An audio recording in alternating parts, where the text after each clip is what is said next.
For Peceli, he removed himself from the squad on I think it was Monday. So for the moment, he's left the squad on his own accord. He had a great preparation. 2 weeks in Taviuni.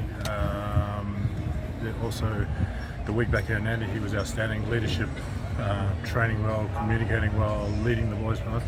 And unfortunately, there was a situation where he chose to leave the camp, and at the moment we're respecting that.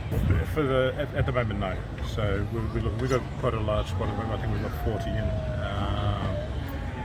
So for the moment, not a new player coming in. Yeah. So Api, obviously you know what happened with his club in the UK. London Irish fell through. And sometimes in life you have to make a decision regarding what's best for your family, and my philosophy is always family first. You look after your family. That's the base of who we are. So he had to make a choice on getting a contract and securing his future. So unfortunately, he signed that temporary contract for the Rugby World Cup, and he will leave the squad as of August the 1st.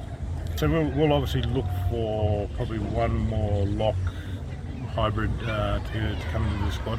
We'll check on Ratu's going over in Australia. He's looking fit. We talked to him before the squad was initially named, saying what we needed from him. So we'll sit down with coaches and see what specifically we're looking for in that position.